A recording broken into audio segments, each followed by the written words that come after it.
You know that feeling when you open YouTube Studio and your graph looks completely flat? A few views at the start, then nothing. You refresh it, still nothing. You check again later, same thing. You start wondering if the video is broken or if YouTube just stopped showing it. I've been there. For a long time, that is exactly what my channel looked like, until I managed to fix it. In this video, I want to show you what was actually killing my videos, what I changed, and why my views finally stopped dying after upload. So, think about two cooking shows. In the first one, the chef walks in and says, "Today we are going to learn about pasta." Pasta comes from Italy.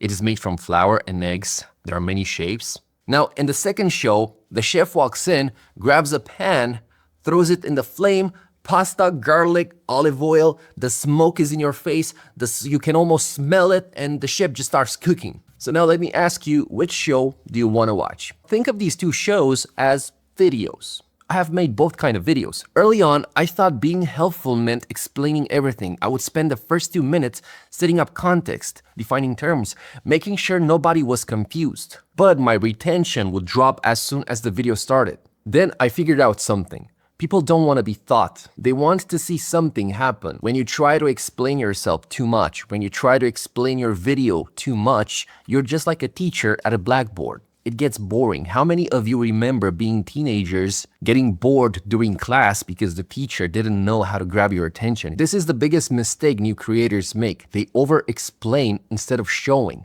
Let me give you an example. There's this popular cartoon show called South Park. I actually have the plushies from South Park over there because I like South Park. And the creator of the show once explained how to make a boring video and how to make an interesting video. We found out this really simple rule that maybe you guys have all heard before, but it took us a long time to learn it. We can take these beats, which are basically the beats of your outline, and if the words "and then" belong between those beats, you're f***ed, basically. You got something pretty boring. What should happen between every beat that you've written down is either the word "therefore" or "but." You come up with an idea and it's like, okay, this happens, right? And then this happens. No, it should be this happens, and therefore this happens. But this happens, therefore this happens. And there's so many scripts we read from new writers and things that we see. God, I see movies. And you see movies that you're just watching. It's like this happened, and then this happens, and then this happens. That's when you're in a movie, just going, "What the f am I watching this movie for?" Just like this happened, and then this happened, and this happened. That's not a movie, you know. That's not a story. Like Trey said, it's those two, but, because, therefore, that gives you the causation between each beat, and that makes that. That's a story. So the lesson here is don't write your scripts linear. This happened, and then this happened, and then this happened. Instead, introduce problems, introduce storytelling. And it doesn't matter what kind of videos you make. If you make vlogs, don't make your vlogs like, today I woke up, I eat cereal, then I went to the gym, then I went to the work, then I eat food, then I watch a movie, then I go to sleep.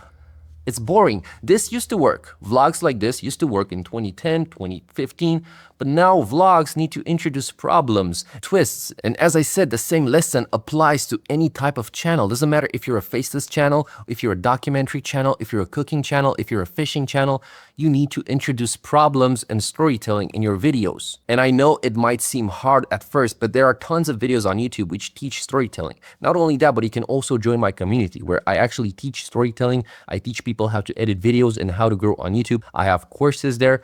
I review channels. I give feedback to titles and thumbnails. So if you're struggling to make your videos more interesting and add storytelling to them, you can join my community. There's going to be a link down in the description. I'll see you inside. Now let's continue with the video because there's something that changed the way I make videos even more. So a friend watched one of my videos once and told me, "I stopped watching after a minute.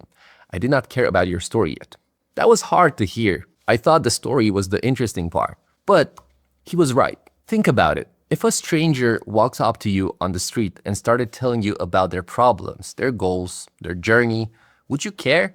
Probably not. You do not know them yet. But if that stranger helped you first, gave you directions, solved a problem, made you laugh, and then told you about their life, now you are a little bit more interested. So let me give you an example. You clicked on my video because you're struggling to grow on YouTube. And now you're still watching me speak because I'm trying to fix your problem.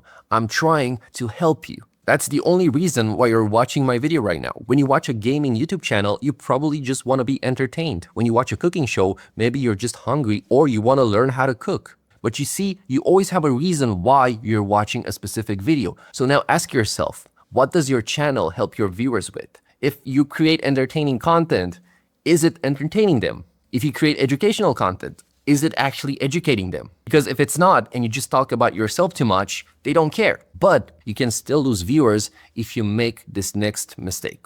So one of the fastest ways to lose viewers is to say the same thing twice. Most creators do not mean to do this. They repeat themselves because they want to be clear.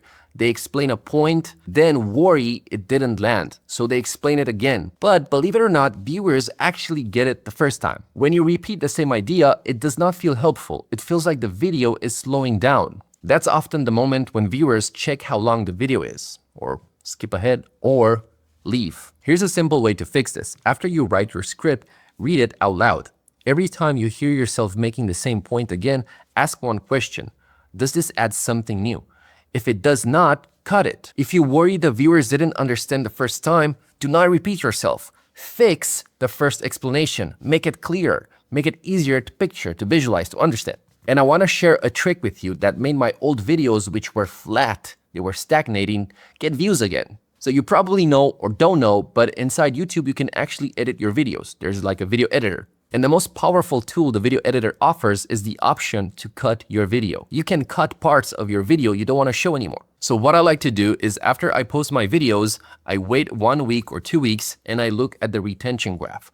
Whenever there's a drop in retention, I go in the video editor at the exact time frame and I cut that part. But I cut it in a way that doesn't really ruin the video. The video still flows.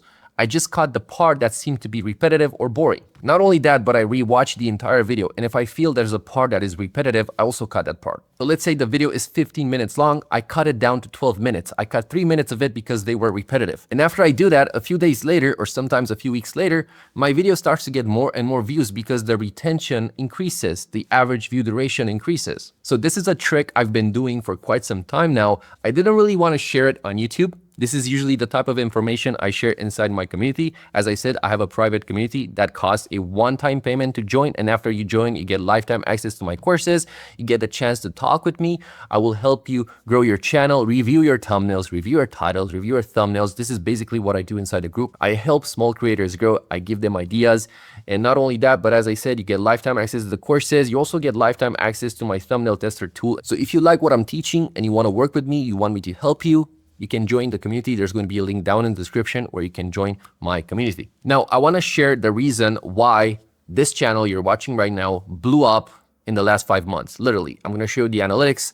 My views were flat, and then out of nowhere, I've been getting tons and tons of views. I got like almost 90,000 subscribers in 4 months. And now I'm going to share with you the one thing I did, which I believe is the reason why my channel literally just started blowing up. So everything I talked about in this video matters. I still apply everything I've talked about in my videos, but this one thing I think is the one that matters the most. So let me help you understand how this works.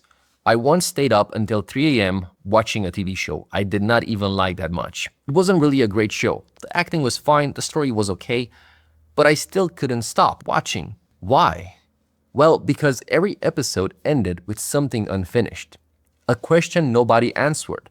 A door that opened, but we never saw what was behind it. A problem that got worse right before the episode finished. And I kept telling myself, just one more episode, just one more, because I really wanted to know what happens next. This is not an accident. TV writers do this on purpose. They know something simple.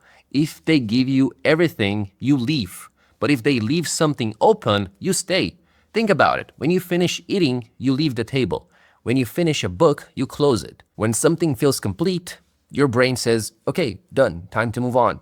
But when something is not finished, your brain cannot let it go. It wants the answer. And YouTube works the exact same way. This is exactly what one of my community members struggled with. He had been posting videos for months, good ideas, decent editing, but every video would get a few hundred views and then just stop. And what I noticed was that his video title was promising to fix a problem to the viewer. What he was doing is exactly this. He would talk about the first problem and solve it. And then that's it. Then he would talk about another problem and solve it. And that's it.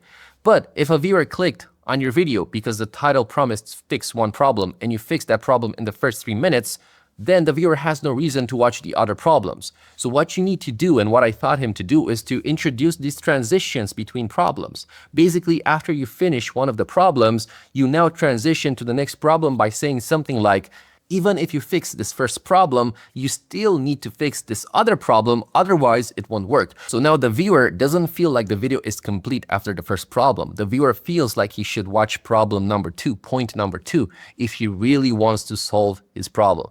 Does that make sense? This is exactly what I help my members inside my community with. So if you're struggling to grow on YouTube and you feel stuck, as I said, there's going to be a link down in the description where you can join my private community. I'm going to leave some testimonials from the members right now on the screen, that you see that the results are real. Now, if you're not ready to join, I suggest you watch this video over here, because in this video, I show you how I got 70,000 subscribers in just 3 to 4 months. I basically teach you inside this video how the YouTube algorithm changed and how you can take advantage of it as soon as possible before they change it again. So I highly recommend you check this video for me as well.